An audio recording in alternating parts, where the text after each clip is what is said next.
Hello and welcome back to 5 Minute Materials, the show where we something. Just kidding. Just kidding. Unless. What's with the white balance of this? No, I guess it is. Yeah, it's fine. It's fine. Elmarath, hello. Tajaloe. How's it going? Gonzalo? Santos, hello. Gooder than you. Hello. Hello from, hello to Germany. 6 a.m. stream, hell yeah. It's 6 p.m. here. Well, quarter to 6. Watching for the co-working feeling. Hopefully my music doesn't distract you. Or my humming. Or my yelling at the computer. My frustration with whatever's going wrong.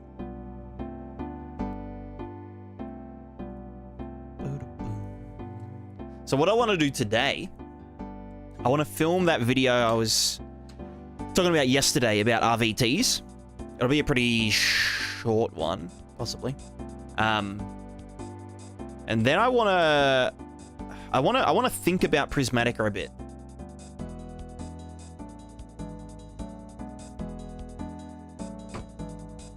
Because we're going to do a bit of refactoring straight off the bat when we get back into actual game development rather than game effect development. Yeah,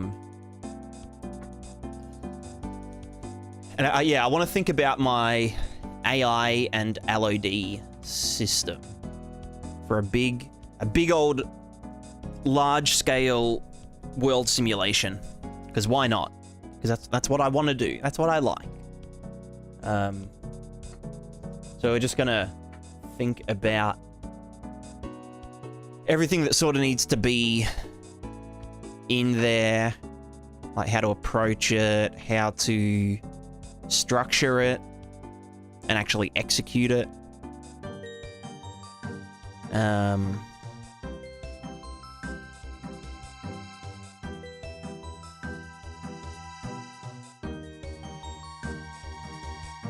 Yeah, because it means we have to do...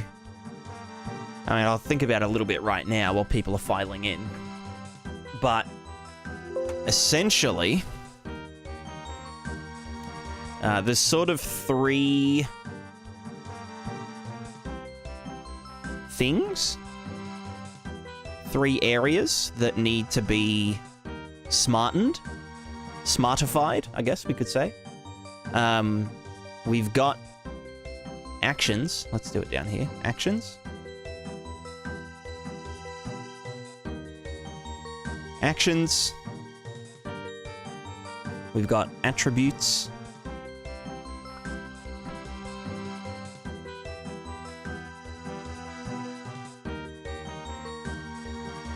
We've got AI.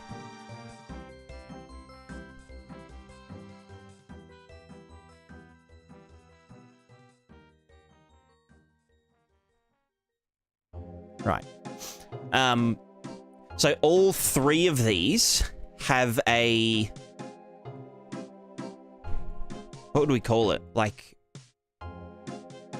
we could call it LOD 0, but we could also call it like... there's like 3 states of detail. And only 3 states. There's no in-betweens. So... we've got like... oh, you know what? This would be better in a fucking... in a actual flowchart.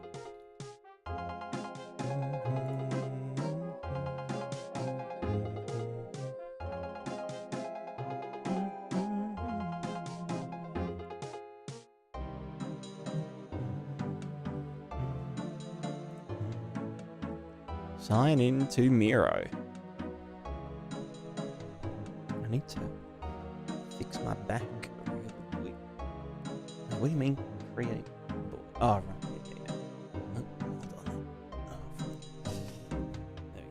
right. Boards. The flowcharts board.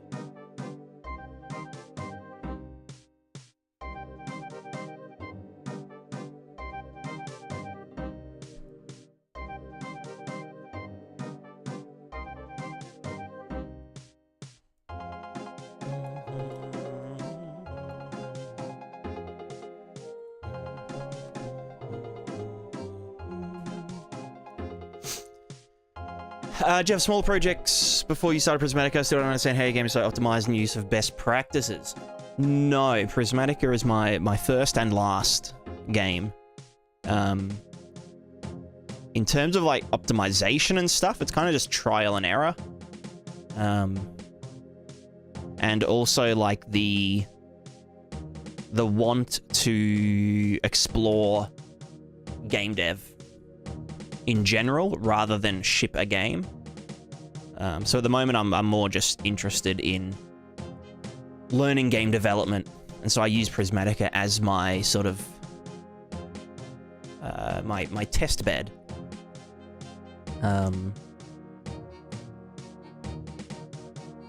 So rather than do like a million little games where I kind of just iterate over the same format and the same, you know, things, I decided, you know what, let's just start a game where everything can feed in together and just keep building on that until eventually I'm, you know, I'm a professional.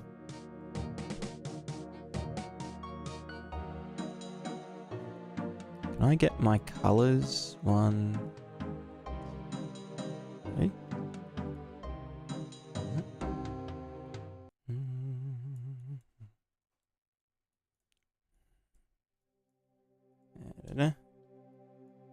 Okay. So we've got, what did we say? We've got actions. We've got attributes. And we've got a, well, it's AI / decisions. It's not decisions, it's decisions.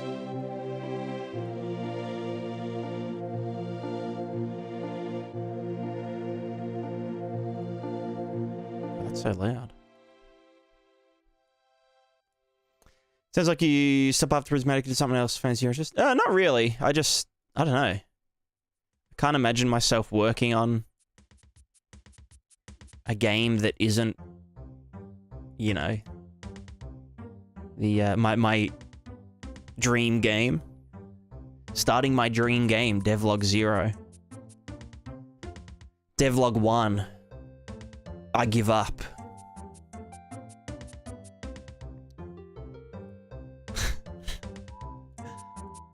It's just a joke.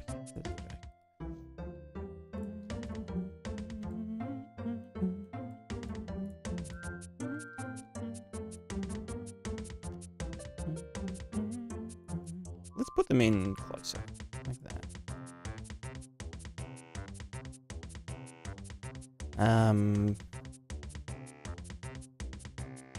Alright, let's just get another color. This is... What do we call, like... let's say a character is right next to our character. It's like LOD 0, but I don't want to call it LOD 0. Like, it's like real, and then we've got like off-screen, and then we've got unloaded.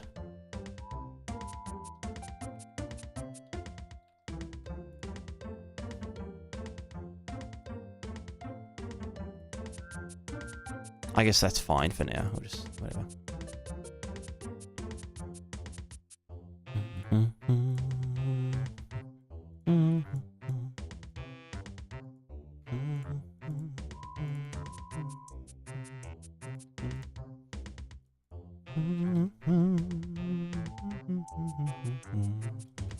Maybe I'll make these bigger this way.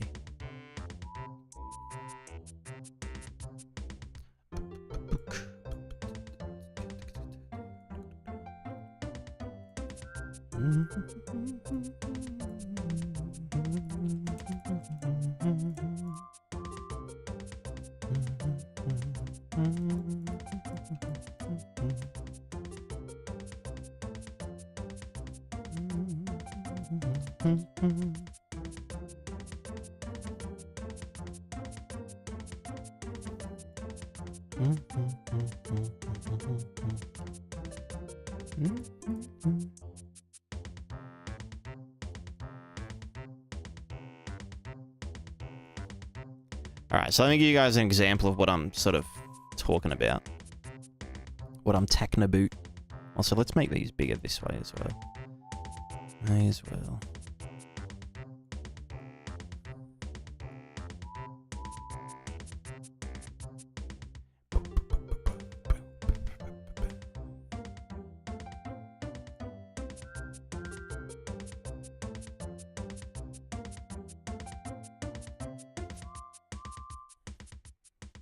I feel like one of these is not the right size. Anyway, so actions, actions actually happen. Play animations.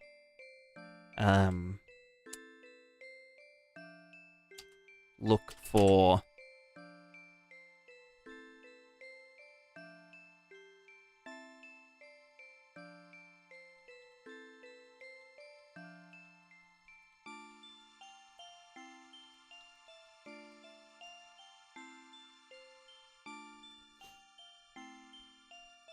let's do it like this.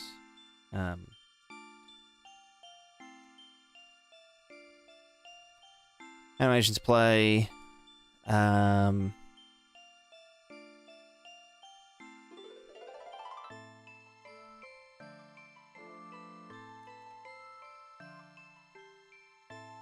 What do we call, like, outcomes are real?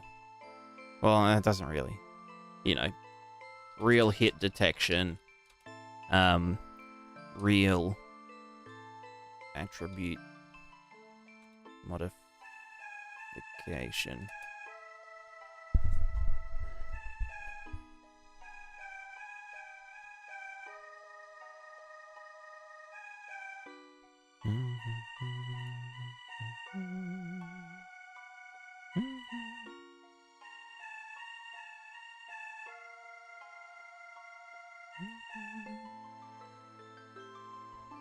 And then, for example, an off-screen action is no animations.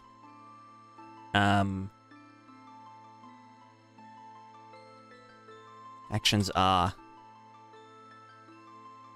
like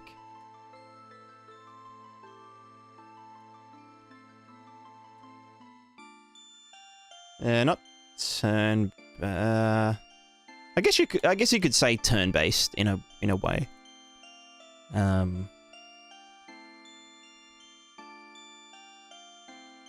Or like combat is approximated.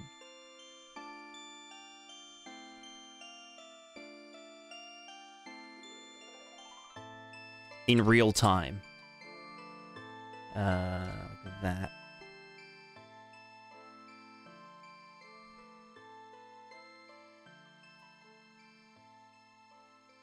Attributes are still modified.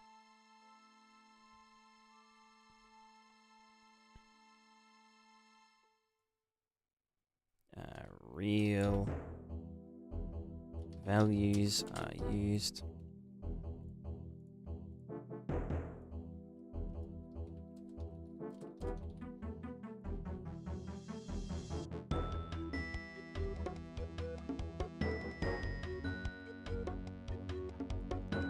Oh, there you go.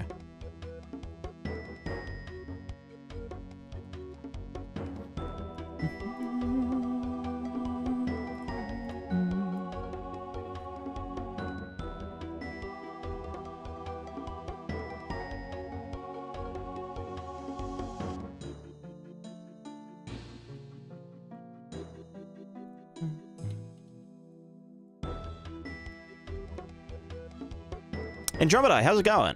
Also, Rue. Hello, hello, yo, yo. I'm just doing a bit of brain mapping just to get started before we get into the...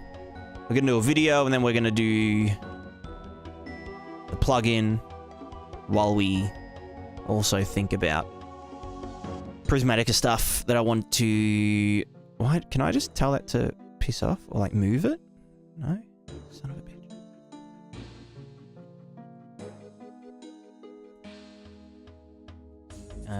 Attributes are affected by actual surroundings.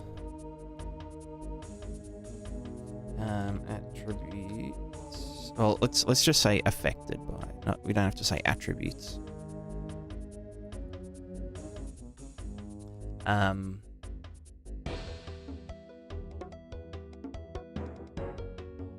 Fast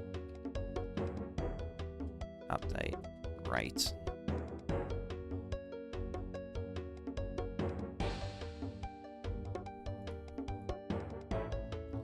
Medium update rate. Approximated by surroundings. I probably need like an extra fucking, you know? Or like...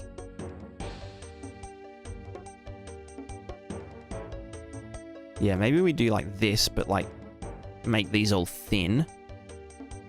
Like this, and then do little doodads underneath them. So then we can have an action example. Well, no, it would go the other way. Fuck. It would go... Oh, maybe this should be... Oh, God. Maybe this should be...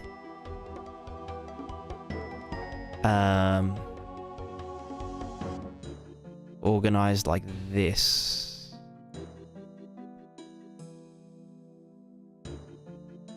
Just...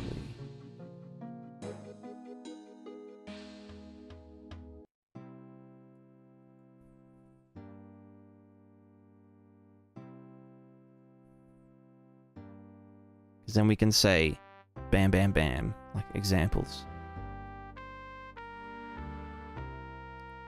Oh, God.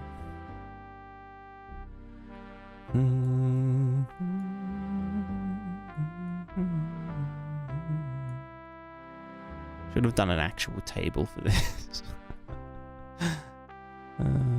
Kill me.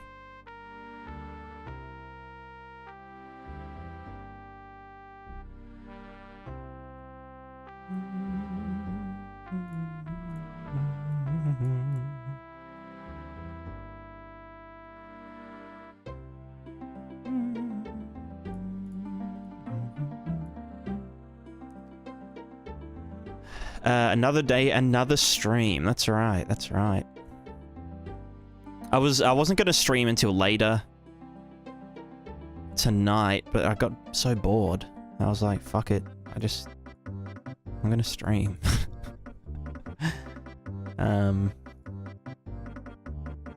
So that's what I did.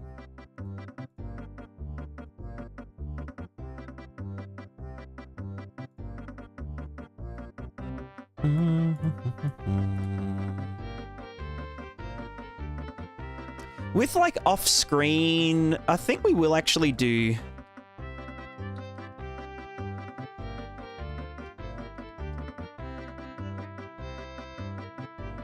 Like we could check, you know, are they indoors? Are they in shade? No, oh, well, yeah, because everything will be loaded. Like the world would be loaded. They're just off screen.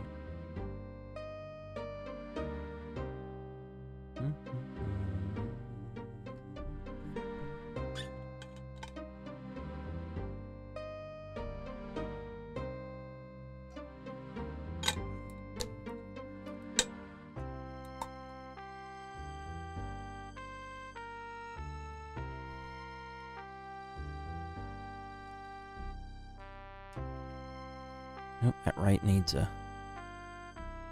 No, these ones need to be non-capitalized. There we go. We'll just say slow.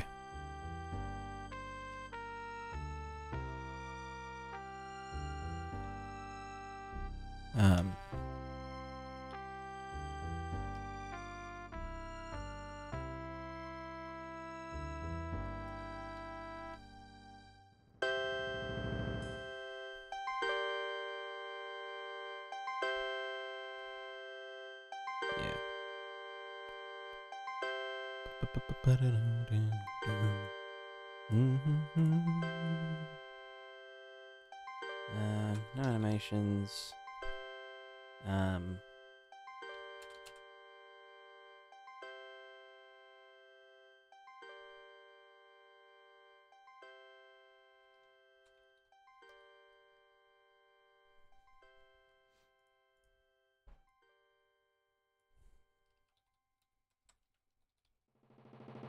Sort of. Not like turn-based, but...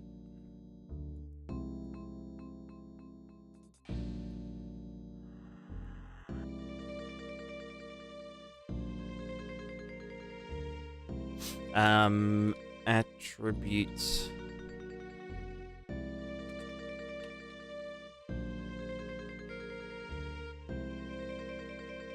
Well, yeah.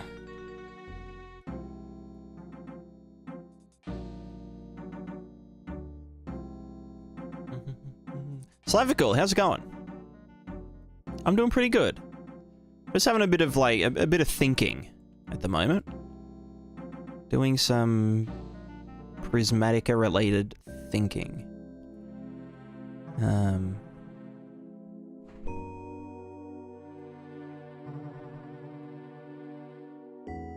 About the sort of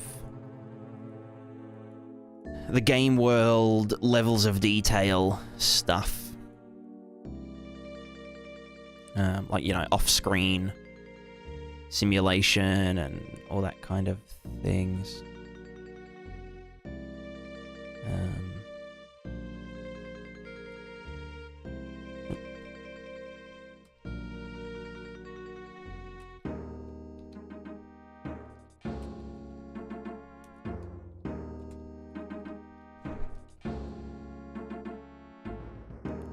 Oh, we'll say direct query. Oh.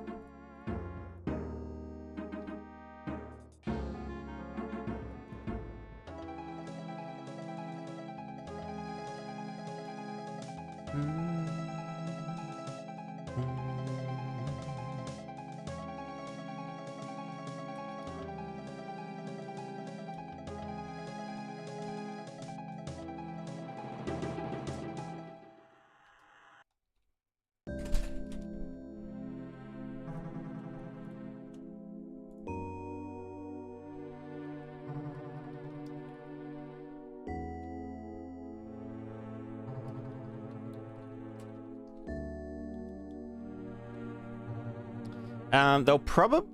would they... Yeah.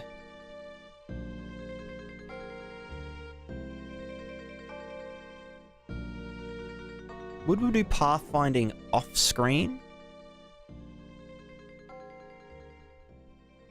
Well, we do, like, async pathfinding with, like fake movement. Like, not real collision movement and stuff.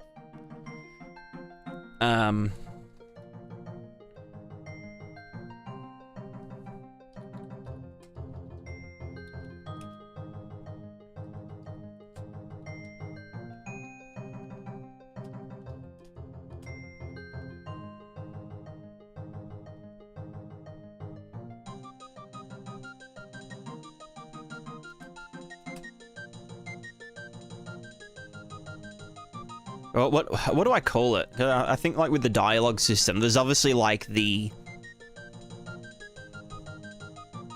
we'll say talk data only. There you go.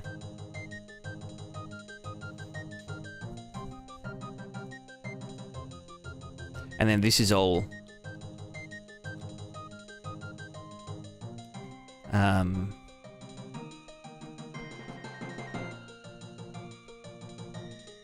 Well, no, this would be probably like a proximity grid based, and also, well, we call it location. Well, no, not location. We'll call it point of interest based.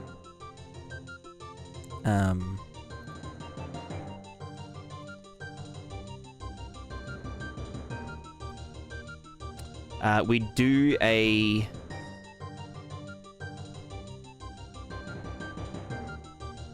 yeah. That's about it.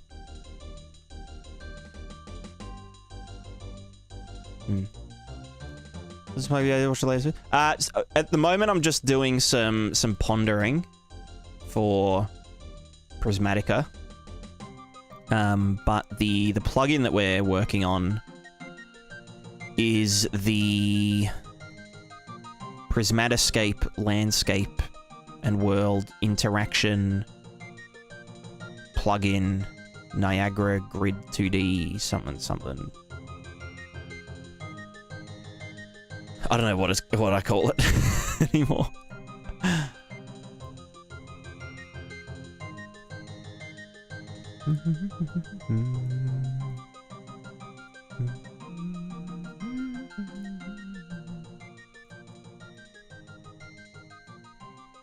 So we could do like a little...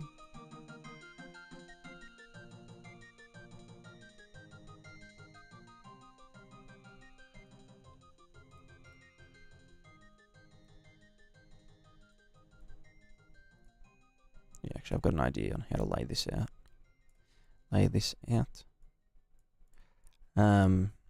So yeah, so here's now it's example time. Where we'd say like an action, like... What's an action that characters do? Like attacking. Traces. Animation.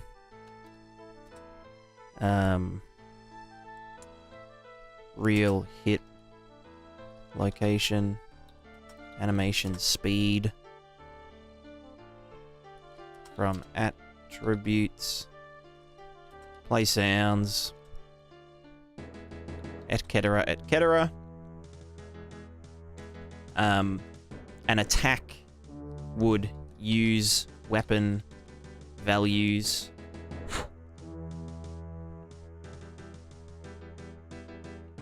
No animation.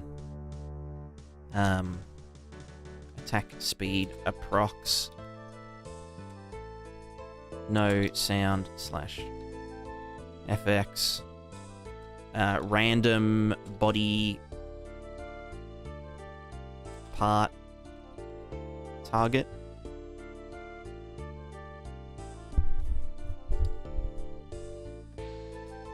Well, we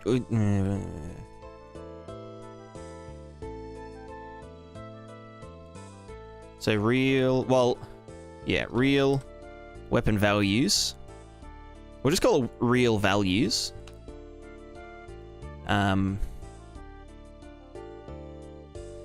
Hit weighted random body part and weapon section.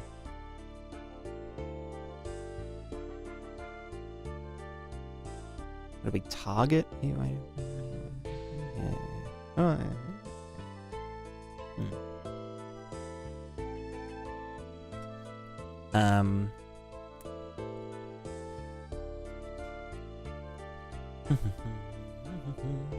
Culling events that happen off screen don't need to be fully simulated. Yeah, exactly. It is like a the Prismatica extended multiverse plugin.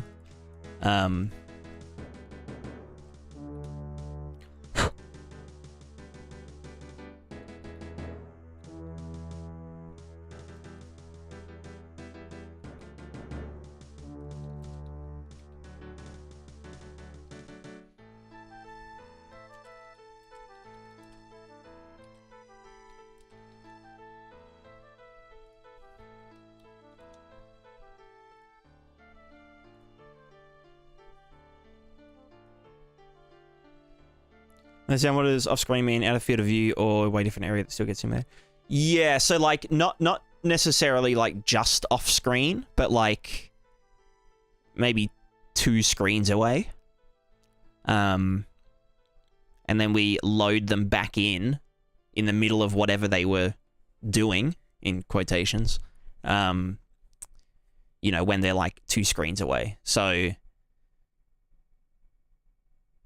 you know, characters and animals and whatever will actually travel through the world. And if they bump into each other, they might start fighting. And then if you run across them, they might be halfway through a fight or something. Or maybe there's a dead body and there's a person limping away from them or something like that.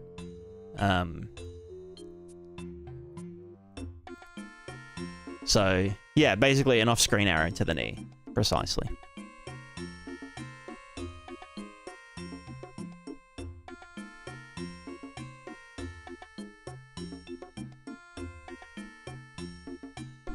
So yeah, at this point there wouldn't be any sound, because they'd be too... there'd be exceptions, but... basically when combat is... When combat turns into, like, turn-based, and I say that very loosely, but essentially because the AI...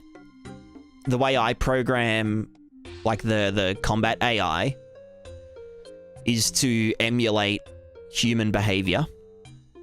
And it's all... like...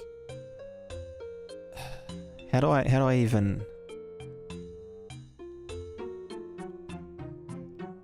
So, like, what I do, for example, when I... You know, for example, like, let's say there's an AI character. They're just chilling. And there's me.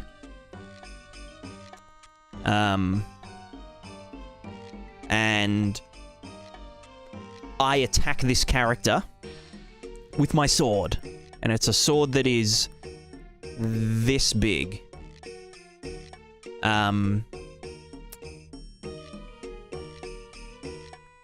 We know the distance that the character moves with the animation. We know the length from the, you know, from the root, or the root XY to the weapon. So basically, like, what's their outstretched hand position for that particular attack. And then what's the length of the weapon. And so then we can like guess to like down to like 1% accuracy. It also takes the height of the character into account and all that kind of shit. We can basically, we know whether the attack is going to hit or not before it actually lands. There is like some exceptions, like if you re-aim mid-swing, you can kind of frick it up. But yeah, so like we know the exact distance that it's going to reach. We also know like the cone. You know, if it's a sweeping attack, it has like a higher cone value. In like, you know, this direction, whatever. So then the way I program AI and program like difficulty into the AI, like difficulty levels into the AI, is that the AI has an error threshold. Depending on how like skilled that AI is, or what their, you know, what their you know, current consciousness level is, or if they're wearing a helmet, or like what their vision impairment is at the moment, whatever. You know, basically just based on a bunch of attributes, which is another system I've set up. So then we can say, okay, this AI, the true value is right here, but the AI, we're going to smudge it for them. Like this. And then we're going to pick a random, so, you know, plus or minus 50 units or something for a really dumb AI. And then we're going to pick a random value between these two bits. And so if, you know, so it basically like weights. It's kind of like chance-based, but, you know, if they were right here and we attacked them, there would be, like, no... like no what's it called? There'd be no question whether they would try to react to the attack because they know that it's going to hit them. Like, whether it's like, you know, here or here, it's definitely going to hit. So yeah, basically this AI would have a 5% chance of reacting to the attack when they don't need to. So they might parry, and then we can do a follow-up attack and hit them while they're recovering from, like, you know, the parry recovery frames. Or they might dodge, you know, and waste stamina when they didn't need to. Conversely, they might do literally nothing when I swing, but when I'm mid-swing, they'll attack over the top of it. So like a counter-attack. While, you know, because I've committed to the swing, and it'll do that, and I've got recovery time and whatever, and they'll attack, you know, mid-attack. If they were smart enough to choose to do that, which again is a weighted random. But then we also do, like, we know the exact time that the swing is going to connect with a character. And this is all just determined by, like, anim notifiers. Like, we can just, here's the anim, here's where the attack traces start, here's the, you know, the peak of it, here's where they end. Usually we just do it here. And then, yeah, we also do it, like, time-based. So, like, if this is the correct time to parry, or to dodge, or dodge before this, the AI can have, you know, plus or minus good, you know, the perfect time. So, you know, the better the AI is, the more often they'll get the timing correct to mitigate an attack. So there's, like, multiple dimensions of, you know, weighted randomness based on reality. But because of that, we can also sort of simulate the off-screen stuff. So, you know, we can basically just get the skill of one character versus the skill of the other character. We still have, like, the object, the item object that they're wielding. So, you know, that they'll be dealing slashing damage against body parts of the other character, but we just sort of randomly select a body part that they're aiming for, or that they hit. Probably easy to do it when they hit. And then, obviously, they've still got their armor, so it will, you know, damage, like, all the damage will still flow through the same thingos. It's just that its sort of input is different. It's not coming from traces. We just select a random body section to damage. And we can determine the damage still using real values, like what's your current stamina level, what's the health of their, you know, their swinging arm, what's the character's, you know, strength stat and whatever.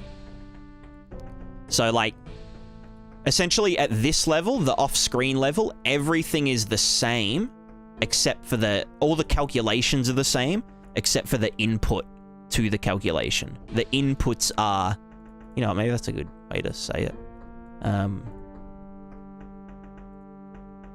Real values are used, but inputs are simulated or approximated. Yeah, no, simulated.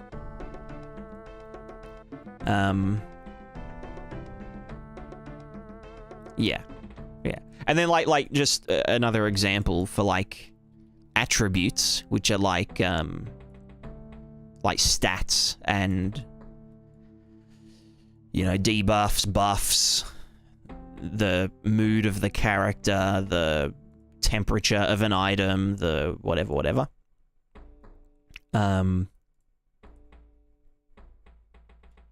So, like, for example, let's just say, like, item temperature. here we would do, or just temperature in general. So just like entity temperature. This would be like line trace for shade versus sunlight, or line trace for shade, I guess.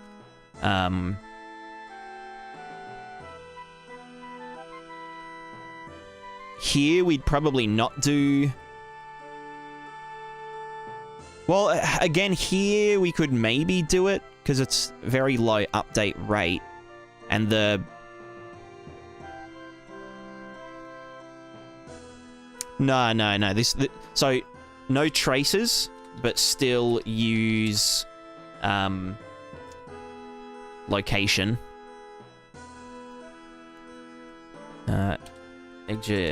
Indoors.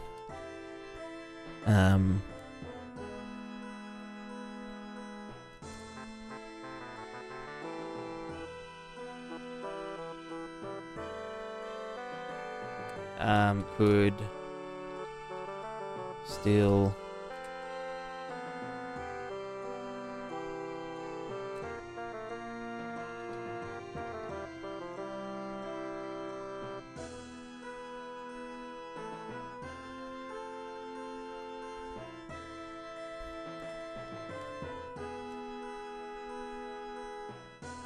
that means like campfire, not like fire.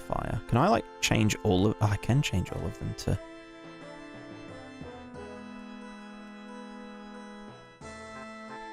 God damn.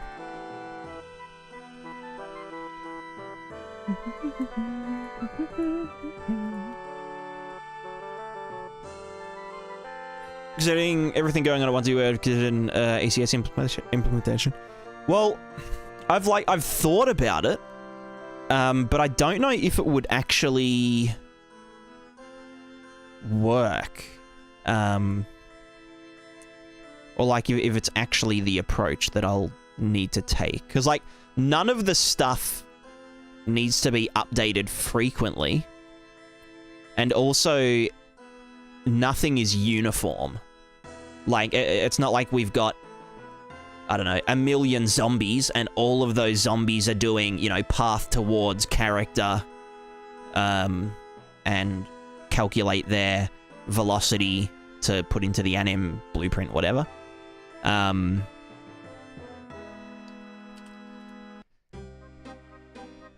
Whereas mine's more like, you know, like let's say there's like 10,000 items, or let's just say we're keeping track of 100 different iron swords, for example. You know, they're all in different locations, so they're like hooked up, you know, so they're in like different containers. Some of them might be out in the rain, some of them might be oiled, so they're rust resistant. Some of them might be, you know, blah, blah, blah. So I think the way I'll do it is asynchronously, if possible. It should be possible. Either round robin or async. Or async round robin. Or like, you know, iterative is what I don't know.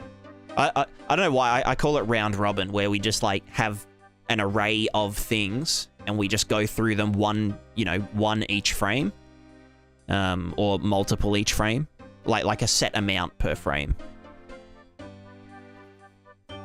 But I'm just thinking, like, how would and then obviously for the sort of very far distance stuff, let's say there's like an entire town that we want to, you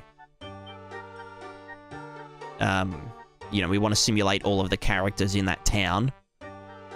So that, like, you know, let's say there's like a disease going through a town, or like, you know, the food supply to the town has been cut off. You know, the characters will actually get gradually hungrier. So like they still have to actually simulate in like real time, but it can be a very low update rate. As long as the entities in a town can... Like, let's say a lot of characters go to the pub at night. They'll all... There won't be any pathing. They'll just kind of jump from one location to the other.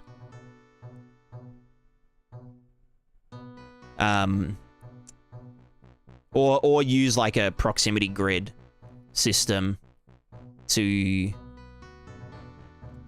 know, like, let's say like some characters get into a fight on the street or something. Because the street isn't technically a point of interest location. But yeah, let's say they go to the pub and I don't know, we can simulate conversations and fights and whatever. Because then it's like, if you go to that place, you know, at night, then like stuff is already happening or has already happened, or AI remember, you know, like, oh yeah, that guy, I got into a fight with him the other night, you know, that's why I've got this bandage on my head, blah, blah, blah, blah, blah. And that's all like actual simulated, emergent sort of story bullshit. Like, we could just say, oh yeah, let's randomly, you know, this guy could randomly say, you know, oh yeah, I got into a fight, blah, blah, blah, but we can actually extract details from it by simulating the AI.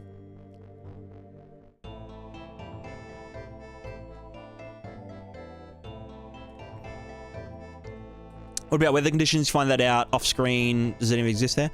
So, yes. For off-screen stuff, the weather will... Well, even for, like, unloaded stuff, the weather can still, you know, be a factor. Like, just the overall temperature. If there's, like, a heat wave, then everyone's perishable foods will, you know, decay faster. Or if you've left some meat at home and you've gone way, you know, into the mountains and then you come back, it's like rotted as fuck because it was too hot. Place individual AI agents with one overhead AI manager to save computation windows. Yeah, exactly. And then when we actually load those AI in, when we get close enough to, you know, where they're supposed to be, we then actually, you know, we remove them from the overhead, you know, the overmind, and we actually, like, plop them into the world. That's the idea, at least. Alright, let's open up Unreal. Essentially, ECS approach for off-screen behavior. Yeah. But without it being actual ECS. What's ECS? Entity Component System or something?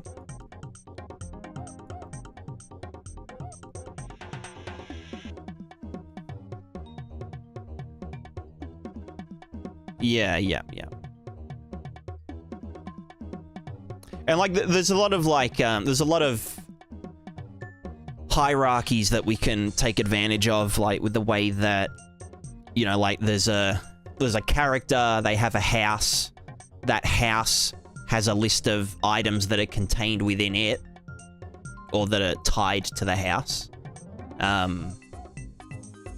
So, like, a character that's unloaded can still deduct a piece of food from their household while it's all unloaded, because it's all just, like, you know, and,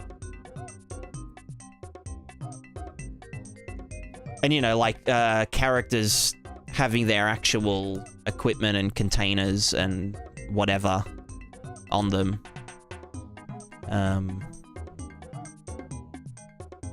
So we can, like, query things from there. So we could update it, like, a household at a time, asynchronously.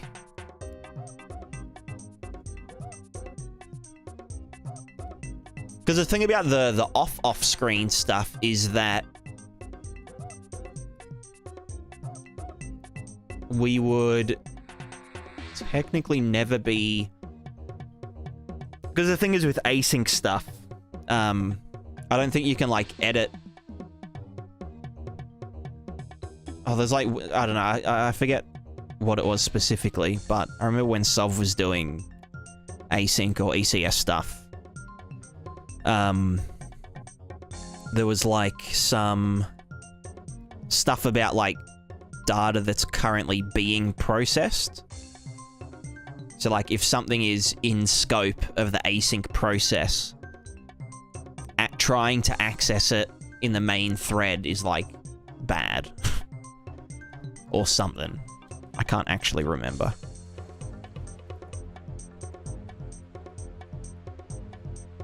Why are these so...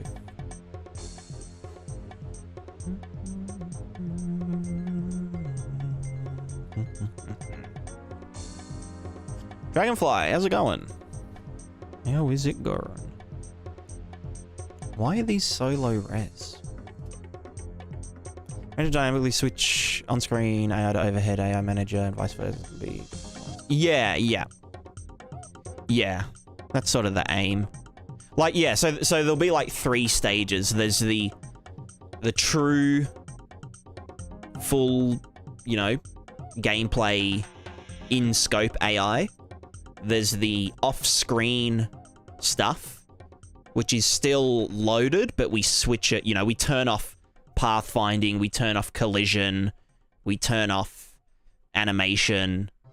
You know, like they don't need to be doing like actual collision against this kind of thing. We can just use nav mesh and just like lerp them in positions, but they'll still be in actual positions. And they'll still use their actual movement speed values. So, like, if they've, you know, got a broken leg, then they'll be moving really slowly when they're, like, you know, simulated or whatever. Semi-simulated. When they've got a semi.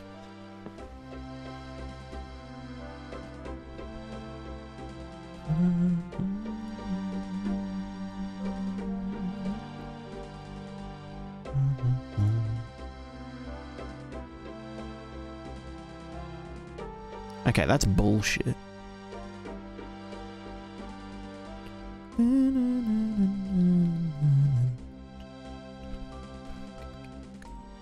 That doesn't make sense. Oh, so now you work? Jesus. So what the f... Is it because nothing's reading from it?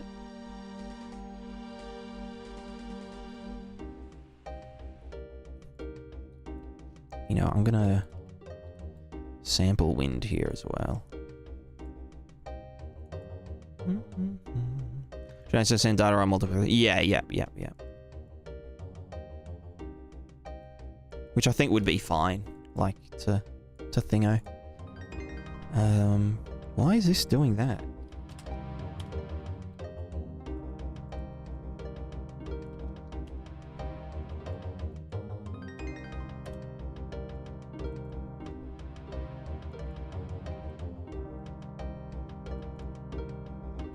How do I... Could absol... No, that's...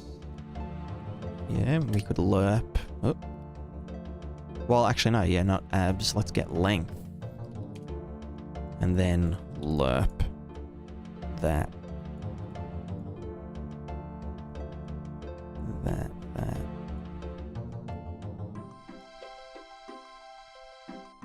No, except we want...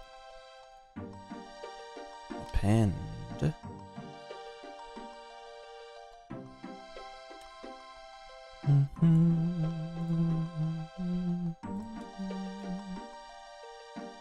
Yeah, so see we've got these acting as, oh my god, blockers.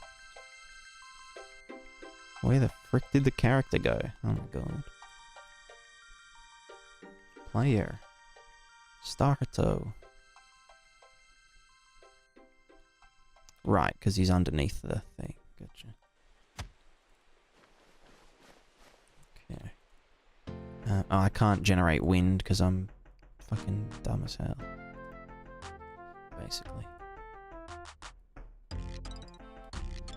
The huge issue of async is race conditions where the result is depending on timing sequence of multiple threads executing. Yeah. Which is also why, like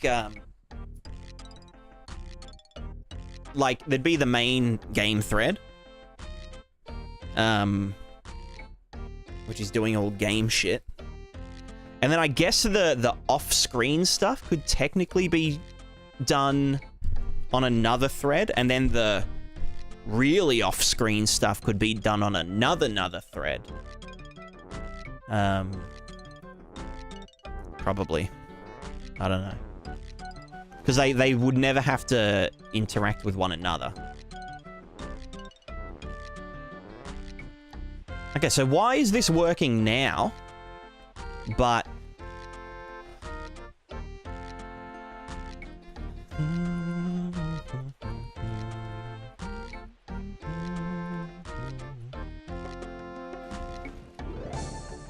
Alright, so we've got blockers, but like, why... So yeah, you can see this pillar is like blocking wind, right? Looks great. So this will be useful for like houses and shit. You know, we could do a fucking box. There'd have to be some sort of whatchamacallit.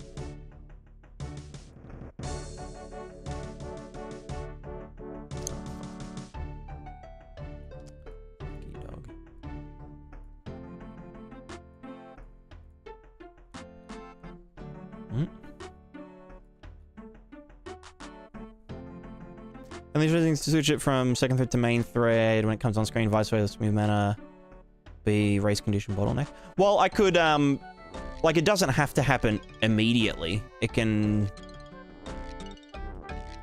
wait until, you know, the task is completed. Or whatever it's called in async. So it would be the second thread that would then pass it to the first. Or like, it would ready it. And then the next time the first one cycles, then it will, you know, spawn the actor or whatever. I guess. I don't know. I've actually got no idea.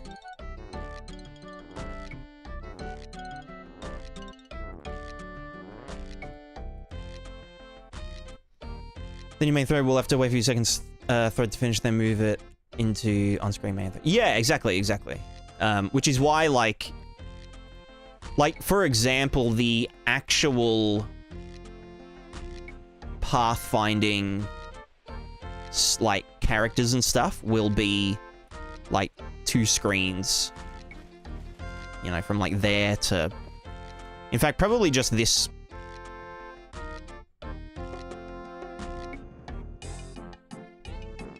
Probably, like, half of this. Maybe?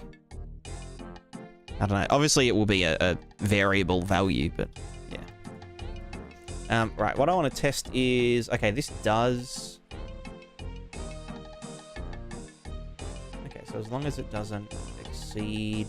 Well, I guess if I went t.max FPS 30... And I've got fixed frame rate.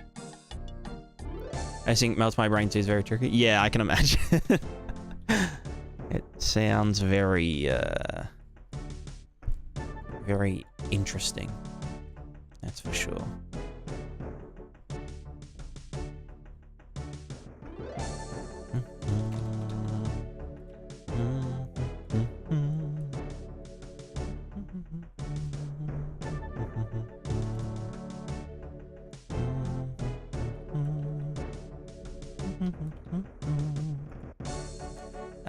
What was I... Right, the frame rate.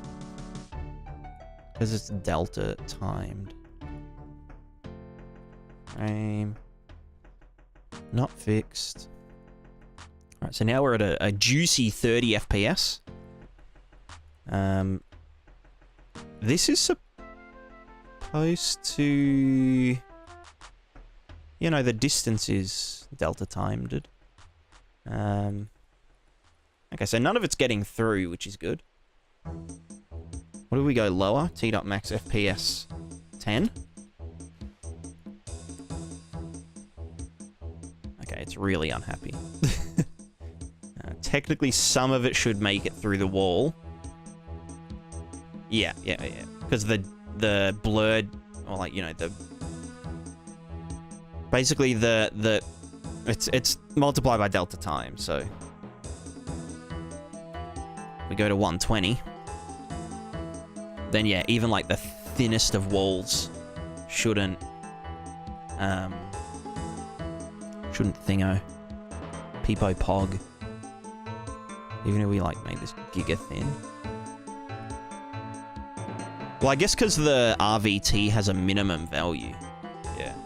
Like a pixel value, so... That's fine. Right, and then the other thing I wanted to do, just as a testo, is to use values that are in between. So, like... Is that darker? Oh, because 0.5 is the middle. So 0.6 would technically be lighter. Which should technically be... Yeah. I don't know if it's actually... Because the way the fucking...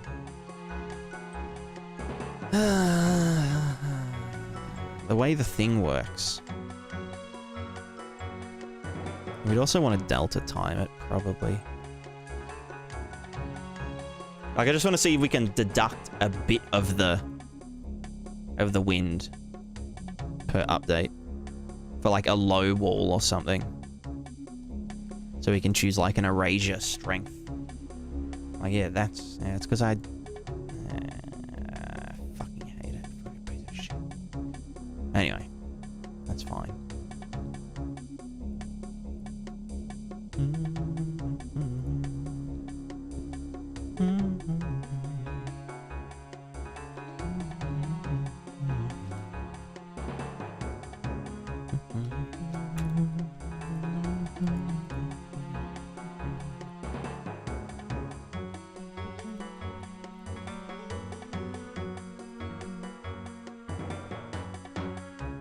Wait, so now is it doing that bug?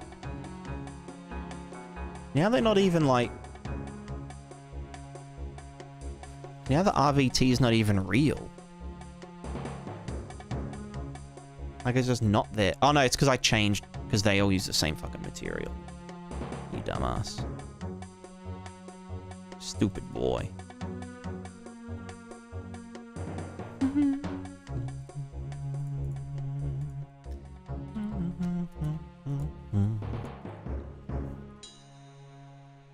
Nope. What the fuck? And now, oh my god. Okay, so why does this happen? That's so weird.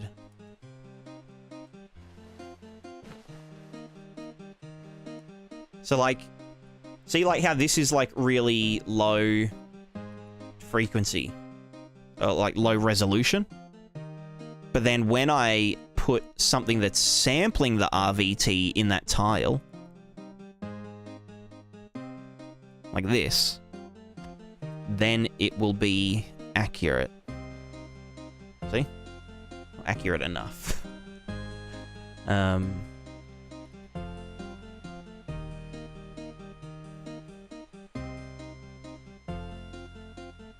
weird.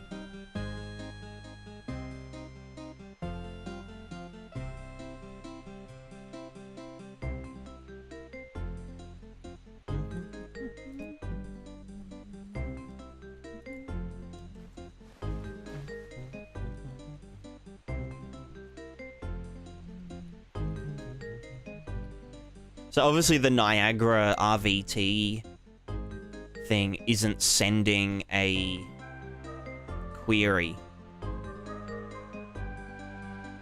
Because I guess the RVT doesn't refresh unless something's actually sampling it. Which kind of makes sense, but at the same time, I hate it.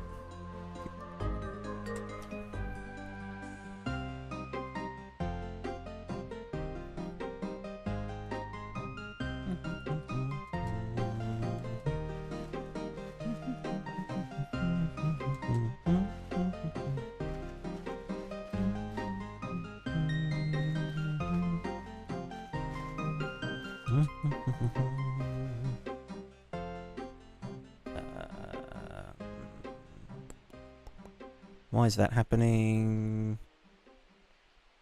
I know why. That's annoying, though. Yeah, because these are this, which is this. Yeah, yeah.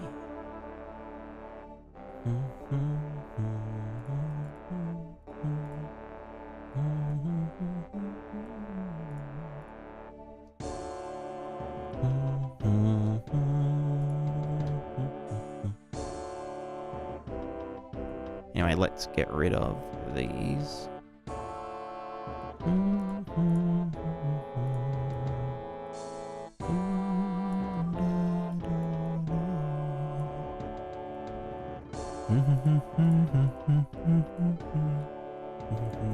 It could be that it's, maybe it's using the original scale when nothing is thingoing it? Or maybe it just can't deal with uniform scale when it's something. Who knows? Who knows, man?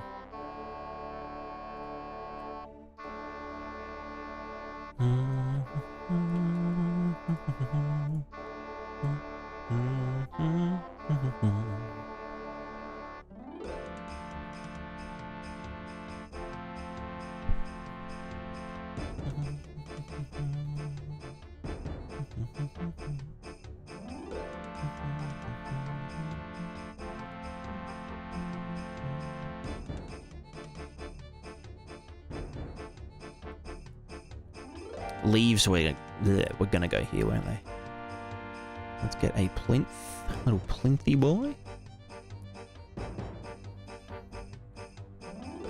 Or a pilast.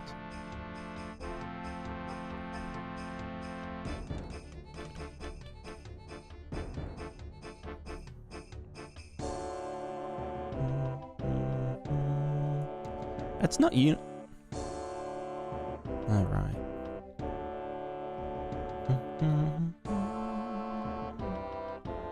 Headsman, hello. It is about 7 PM for me.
$10 AM here, hell yeah.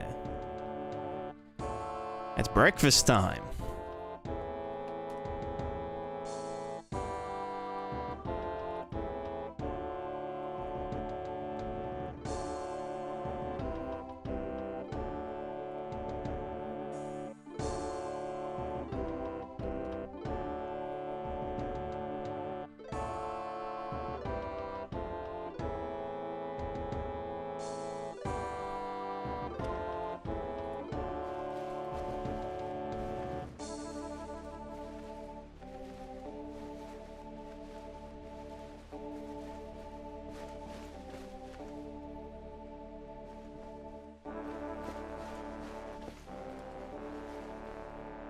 What's happened to my input stuff?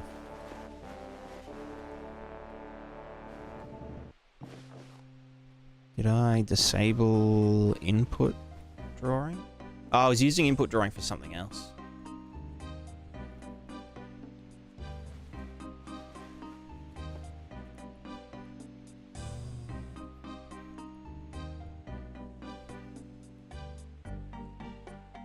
I wish it wasn't so accurate.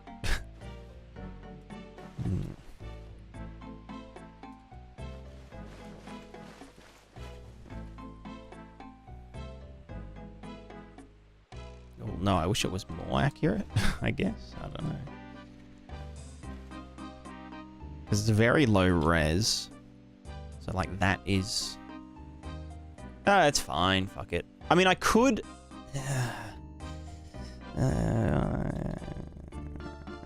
I could soften it by like deducting like wherever the wind sim is, wherever we deduct here,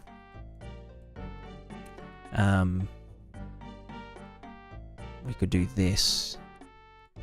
And it would like soft reduce it. No, but it wouldn't. It would have to. It'll never reach true zero if we're multiplying it by half. So that'll kind of just. Yeah, you can see it will go into it, but it won't. Well, I mean, that's what like a variable input could do then.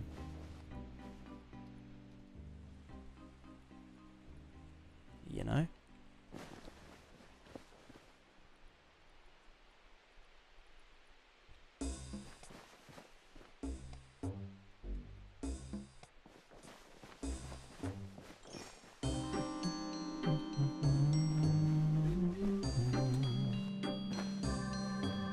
Right, so where's the input?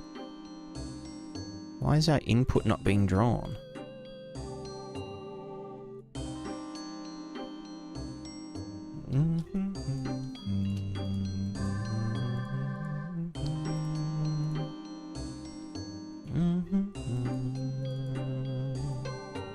RVT, specular, blah, blah, blah. Yeah, this was like 2.14 or some shit.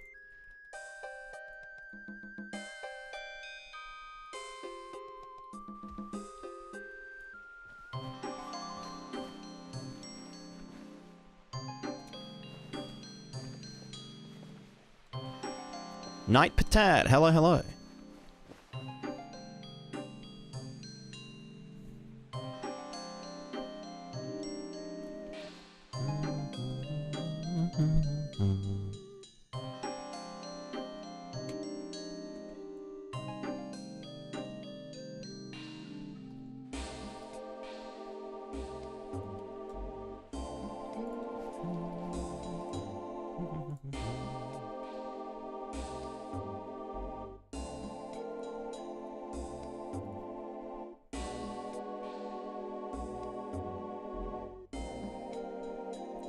Like the real value or not, but we'd have to do it also by delta time, unless we just don't, like, you know, fuck delta time. Who needs delta time? Delta time isn't real.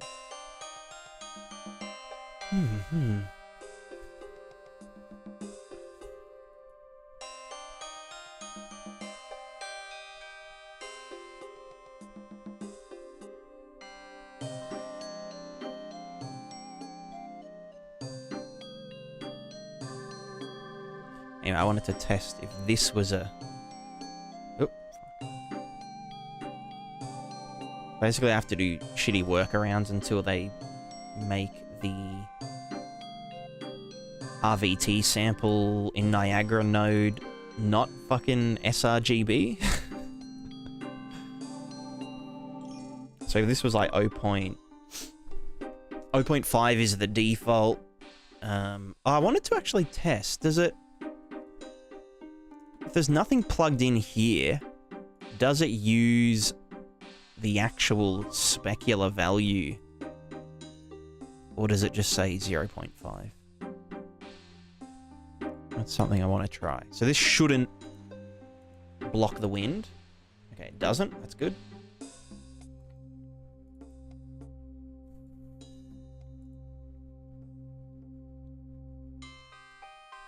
And if I actually go in here, I'll just say yeet. Okay, cool. But then if we say 1 in the specular, so 0.6 would be slightly grey. Slightly greyer than the midpoint. So this should, yeah, it should softly block the wind. So for something like this, where we kind of only want it to block a little bit, we can get away with that.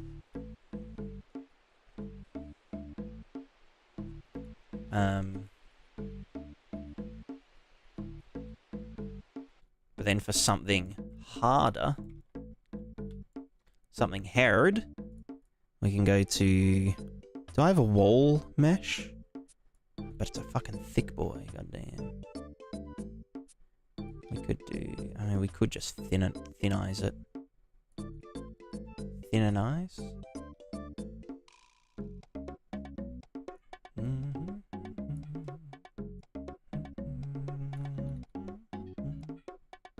Yeah, for something thin, we'd want to, like, make it a hard value so that nothing gets from the outside to the inside. So, like, if there's an explosion in a house, it's not going to, like, the air isn't going to get to the outside. Unless the window's open, in which case the air would come out the window and it would look sweet. Alright, last thing I want to do before we start filming a video is fix the damn input drawer. Debug. Right, input RT, blah, blah, blah. This was a debug thing. Get the wind blockers and pee my pants. Let's do this. So now we're going to be drawing our input to here. We can see it right there. So this is what usually gets drawn per frame to our deform stuff. So we like yeet over to some grass. Then that's what gets permanently drawn here to a lesser degree, like a fraction of it per frame. But then if we go over here, this gets used to kick up particles hard, without needing wind.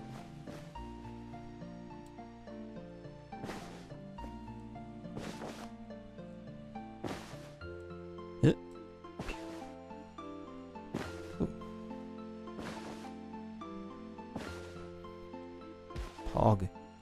Peepo Pog. I don't even know what that means.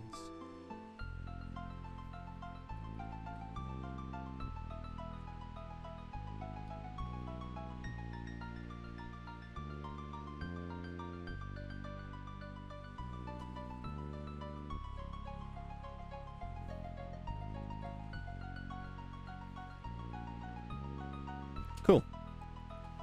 Everything looks so clean, mine looks like shit. It's non-physical.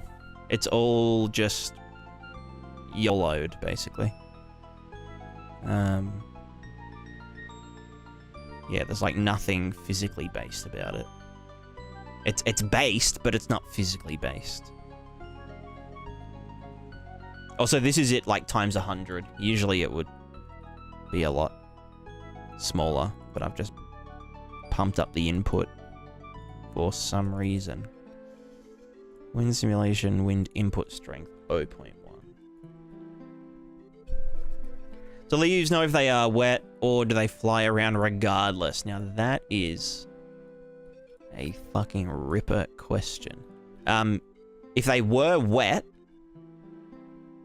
which would just be a rain value with an undercover value,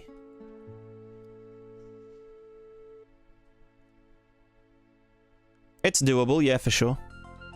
If it's just like a general, it's raining, therefore the leaves are wet. I mean, you could kind of assume that leaves are outside. So therefore, just if it's raining or if it's wet, then their drag is increased or their weight is increased. So then they wouldn't, like, you know, fly up and stuff. If you wanted to do it like if they were undercover, so then they're not getting rained on, then you'd need a way to query whether, with the GPU, whether something is undercover or not. Which you could just do with an RVT. You know, RVT, this thing is writing to the undercover RVT height map, and then you could just check, is my Z position at XY coordinate of the runtime virtual texture less than or greater than the cover stuff, the cover height map. So if it was like under the roof, then yeah. But if it was on top of the roof, it could still be affected. Blah blah blah blah blah. Although you wouldn't. This isn't a 3D simulation, so it doesn't really matter. But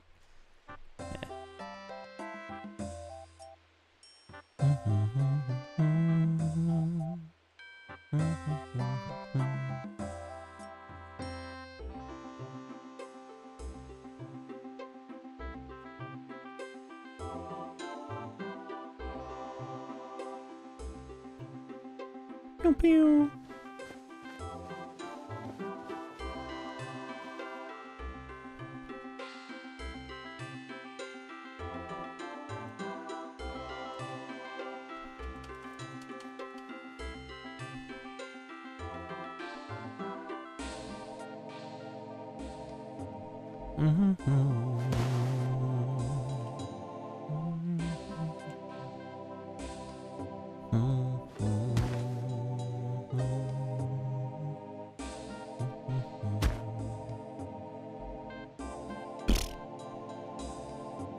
Bumped my head too many times. Didn't have a helmet on. You know what?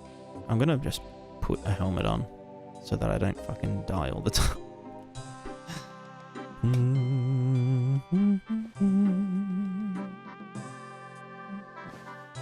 Oh, fucking hell, that's loud.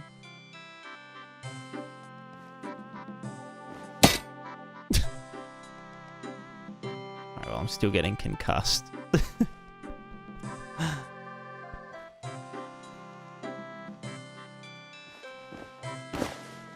I want more. Let's do more.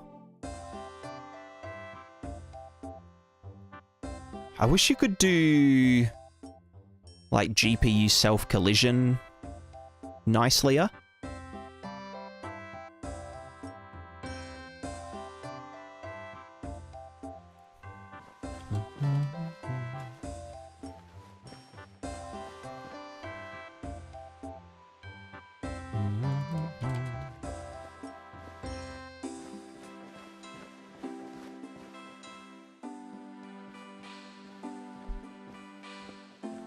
It's very exaggerated, but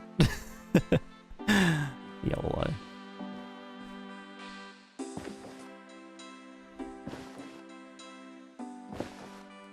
You go to a village and you see all the kids playing in the leaves. Like literally you just program them to like run around in the leaves and like jump up and down like this, and that's it. Fucking immersion. Immersion level 1 billion.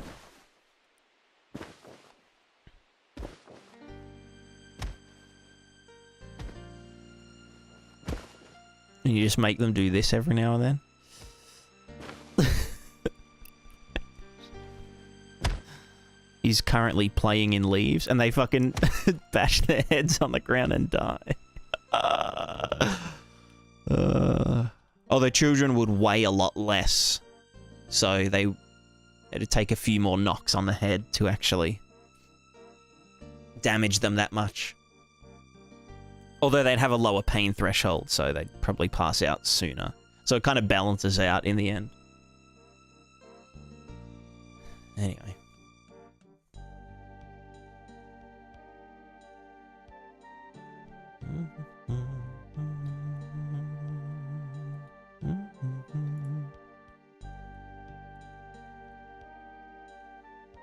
Actually, no, you know what? I'll do one more.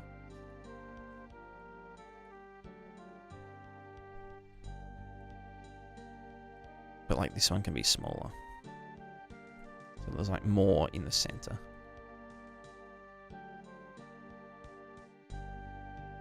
Okay, they do... Oh, right, because they're just GPU compute.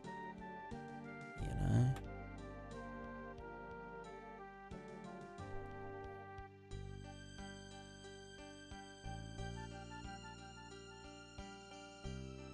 Cool.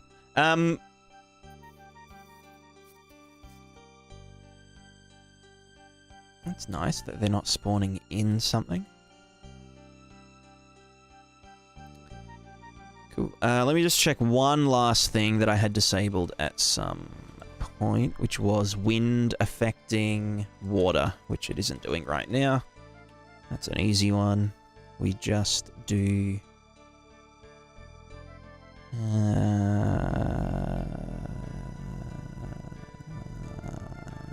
add wind to water sim. You are delta time. So literally just get the wind. I don't even have to get the wind pixel. I could get the wind. The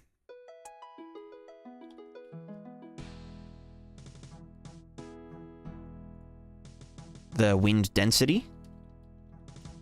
Which is already, it would just save me doing this and that. Although that would be the previous frames one, but that doesn't really matter. I could just do that. Technically cheaper, so why not? Because we already have it cached. We already have it cached.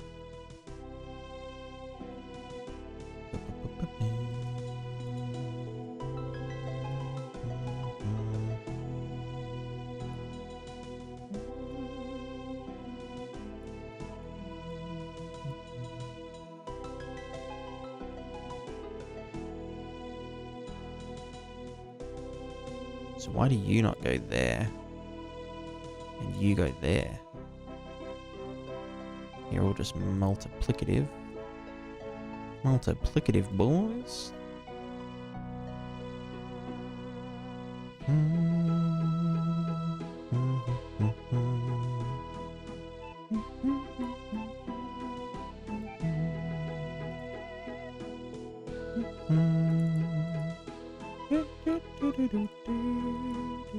It has to look nice. If it looks nice, it runs better. Trust me.